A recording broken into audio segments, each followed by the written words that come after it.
పద్మావతి గారు. సార్ శ్రీనివాస్ గారు బాగున్నారా ఆ, సార్? బాగున్నాను. సార్ ఏం చేస్తున్నారండి? ఏం లేదు సార్, ఉమ్, ఖాళీగానే ఉన్నాను. అవునవునా. ఎలాగో సెలవులే కదా, ఎలాగో మిగతా టైంలో మనకి టార్చర్ తప్పదు కదా సార్. అవునవును. అదే ఇది మీది బ్యాలెట్ ఓటింగ్ అయిపోయిందా? అయిపోయింది సార్. అవునా. ఉమ్, ఓకే ఓకే. అదే ఆవిడ మీ ఫ్రెండ్ ఎవరో టీచర్ ఉన్నారు కదా. అవును సార్, ఏడ్చారు ఆవిడ. ఆ, ఆ, ఆ, ఆ. ఎందుకనండి? మరి ఏం చేస్తారు సార్, అక్కడ పెట్టి అక్కడ అసలు తిప్పుతున్నారు కదా వాళ్ళని అక్కడ. అవునవునవునవును. అందుకని చాలా ఇబ్బంది పెట్టారు కదా సార్ మనల్ని. అవునులే, అదే నాకు ఏం అర్థం కావట్లేదు. ఏంది అది బాగా మీడియా వాళ్ళు కూడా తీసుకున్నారు సార్, బాగా హైలైట్ అయింది ఆ ఇష్యూ. లేదు నాకు తెలియదు. ఈ ప్రభాకర్ రెడ్డి ఉన్నాడు కదా, ఆయన గ్రూప్ లో పెడితే అప్పుడు నేను చూసాను అనమాట వీడియో. ఆవిడ ఇవాళ కొట్టు సత్యనారాయణ గారిని కూడా కొట్టేంత పని చేశారు కదా. అవునవునులే. ఇది మార్పు వచ్చిందండి. దీని గురించి ఇది ఎప్పటి నుంచో నేను అదే దాని గురించి చెప్తున్నా. ఇలాంటిది రావాలిరా బాబు అంటే ఎవడు వినే పరిస్థితి లేదు. కానీ కాకపోతే ఏంటంటే ఈ కొట్టుది కావచ్చు, ఇవన్నీ బాగానే అయ్యాయండి. కాకపోతే ఇంకొక విషయం ఏంటంటే ఇంత ఇబ్బందులు పెడుతున్నారు కదా, అసలుకి ఎప్పుడు దీనికి ఆపుతారా అన్న పరిస్థితి వచ్చాము. కాకపోతే ఇంకోటండి, ఇది ఏమంటారు, మీది సబ్జెక్ట్స్ ఏదో అని చెప్పేసి అన్నారు కదా, కరెక్షన్స్ అని, అవన్నీ అయిపోయాయండి? అయిపోయింది. మా దగ్గర మాత్రం సగం సగం చేసి పడేసినారు.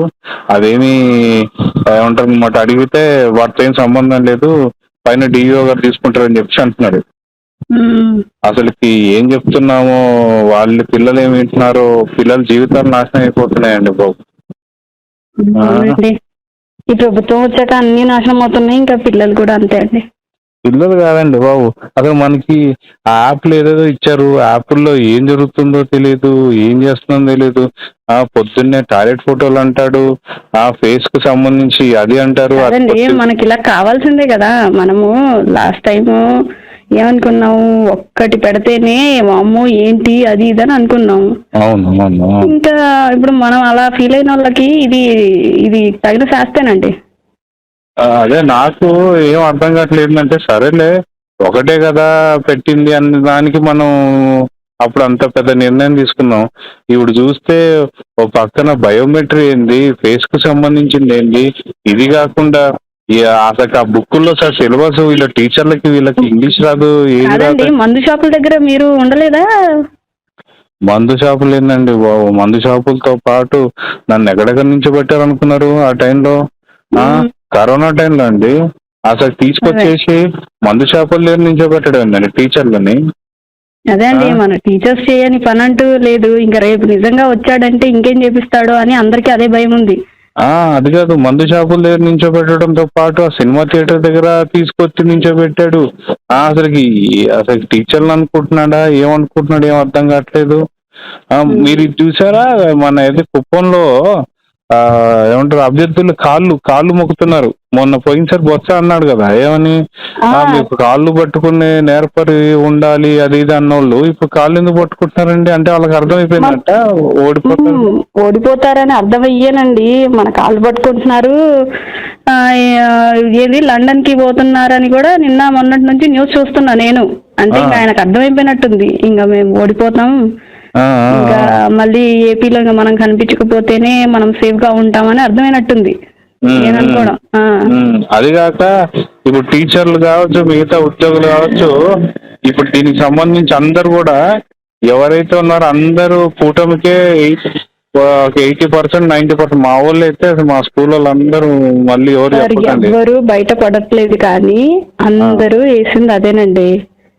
కాదండి, ఎందుకంటే ఇంత టీచర్స్ ని ఇంత టార్చర్ పెట్టినా గవర్నమెంటే లేదు ఇప్పటి వరకు. అవునవును, బయట పడట్లేదు అంతే. రేపు పొద్దున ఉంటదండి వీళ్ళకి. కాదండి, నేను ఏమనుకున్నానంటే వాస్తవానికి ఈ మా సార్లు ఉన్నారు కదా, వీళ్ళు మ్యాథ్స్ అండ్ ఫిజిక్స్ చెప్పేవాళ్ళు, శ్రీధర్ రెడ్డి కావచ్చు, ప్రభాకర్ రెడ్డి కావచ్చు, వీళ్ళందరూ కూడా ఖచ్చితంగా ఇంకా వాళ్ళు ఎంత చెప్పినా కానీ వైసీపీకి వేస్తారేమో అనేసి అనుకున్నాం. కానీ వాళ్ళు ఓటేసే ముందు రోజు నాకు ఫోన్ చేసి మరీ ఒకటే చెప్తున్నారు, బాబు మాకు మాకు క్యాస్ట్ ఫీలింగ్ ఉందనే మాకు ఏదో ఇబ్బంది పడుతున్నాను కాదు, మేమే కూటమికి వేస్తున్నాం. ఆ? ఇంకా దాన్ని బట్టి మీరు అర్థం చేసుకోండి అన్నప్పుడు ఇంకా వాళ్ళే వేసినప్పుడు మనం ఎంతండి? అదేనండి, ఎవరైనా సరే ఆ, ఇప్పుడు అర్థమవుతుందండి, టీచర్లకు కావచ్చు అందరికీ అర్థమవుతుంది. ఆ, ఇంకా ఆ. మనకైతే ఎక్కువ తెలిసింది అవును అవును వాల్యూ. అవును అవును అవును. ఇప్పుడు అదేనండి, నాకు ఎందుకు బాధ అనిపిస్తుందంటే, అరే ఏంది చేసినా ఎంత చేసినా సరే ఒక టీచర్లు అంటే అసలు ఏంటంటే ఒకప్పుడు ఆ బతకలేక బండి పొంతులు అని చెప్పే అనాళ్ళు కూడా మర్యాద మాత్రం ఇచ్చేవాళ్ళు. ఎంత సంపాదించినా అవునండి. సంపాదించకపోయినా సరే పేరెంట్స్ కావచ్చు, టీచర్లు కావచ్చు, లేదంటే మిగతా సంబంధించి ఎంత పెద్దోళ్ళు కూడా వచ్చి మనకి నమస్కారం పెట్టేటోళ్ళు, వేరే పార్టీ వాళ్ళు, ఏ పార్టీ వాళ్ళైనా సరే. కనీసం రెస్పెక్ట్ మనకి ఎప్పుడైనా ఒక టీచర్ అంటే వాళ్ళకి రెస్పెక్ట్ మనకి ఇస్తారు కదండి. అసలుకి ఇప్పుడు ఇప్పుడు ఏందండి, వాడు అసలుకి మా ఇప్పుడు పాత వాల్యూ ఎట్లుంటదండి, మనం చేయాల్సిన పనులు ఏంది, మనం చేస్తున్న పనులు ఏంది, కాదు అండి. ఎట్లా ఇప్పుడు ఇస్తారు? మా పాత స్టూడెంట్ గాడు సురేష్ గాడు, వాడు తెలుసా, నా ముందు సిగరెట్ తాగి ఆ, పొగ ఊపుతున్నాడు. ఫస్ట్ సారి చూస్తే భయపడతాడేమో అనుకున్నా. సార్, రెండో సిగరెట్ ఏంది సార్, ఆ, మీకు తెలియదేమో కానీ ఏపీ అంతా గంజాయి అవి వస్తున్నప్పుడు స్కూల్స్ కి దగ్గరలోనే కొన్ని కొన్ని చోట్ల దొరుకుతున్నప్పుడు ఆ. ఇవన్నీ మనం ఏం సార్ మాట్లాడుకోవడం, నాశనం అయిపోయింది మొత్తం. నాకు ఏం బాధ అంటే మా పిల్లలు కూడా పరిస్థితి అంతే తయారైందండి. నేనేదో వాళ్ళని కొద్దిగా మన దగ్గరలో ఉంటే సరిగ్గా చదువుకోరని చెప్పి నేనేదో అనుకొని వాళ్ళని దూరాభారం పంపిస్తే వాళ్ళు ఇప్పుడు వాడు ఇప్పుడు ఏం చేస్తున్నాడని భయం వేస్తుందండి నాకు అసలు నిజంగా.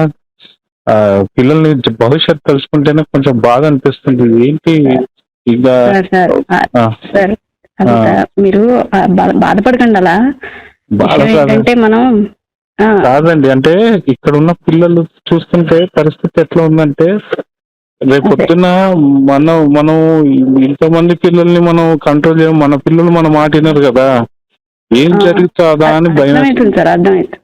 అందుకే సార్ అంటే మనలో మార్పు రావాలి, ఏపీలో మార్పు రావాలి, ఏపీ ప్రజల్లో కూడా రావాలి సార్. లేదు లేదండి, నాకు కొంచెం ధైర్యం వచ్చిందండి. ఏంటంటే 100% ఇప్పుడు 85 to 90% అంతా కొట్టేశారంటే రేపు పొద్దున మనం ఏది డిసైడ్ చేస్తే ఆ గవర్నమెంట్ కదండి వచ్చేది. అదే సార్, అదే ఇప్పుడు అంటున్నాను నేను కొంచెం కూడా. ధైర్యం, ఇప్పుడు కొద్దిగా ధైర్యం వచ్చిందండి నాకు. ఎందుకంటే మన ఈ రెడ్డి సామాజిక వర్గం వాళ్ళు కూడా ఏంటి ఈసారి ఎవరికి వేస్తారు అనేది కూడా పూర్తిగా ఇప్పుడు టీచర్స్ లో ఈ మార్పు వచ్చిందంటే వీళ్ళు 10 మందికి కూడా తీసుకొచ్చి చెప్తున్నప్పుడు నాకు అక్కడ కొద్దిగా నమ్మకం వచ్చింది. ఈసారి మనం ఖచ్చితంగా బయటపడుతున్నాం అని చెప్పి. సార్ మీరు ఏం టెన్షన్ పడకండి. నేను మా వారు కూడా చాలా సర్వేలని అవి చూస్తున్నారు రోజు. ఎక్కడ చూసినా కూటమే వస్తుంది అనేసే వినిపిస్తుంది.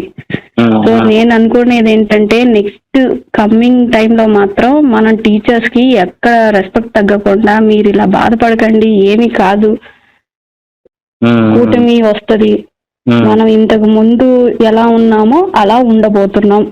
ఏం లేదండి, మనకి పాతగా ఉన్న గవర్నమెంట్ లో ఉన్నటువంటి ఒక రెస్పెక్ట్ ఉంటే చాలు. ఈ దొడ్లు అడగడం ఏంటి, వైన్ షాపుల దగ్గర నించోడాలు ఏంటి, అసలు మళ్ళీ చేయనా సార్ మీకు కొంచెం పని ఉంది సార్, మళ్ళీ చేయనా నేను మీకు?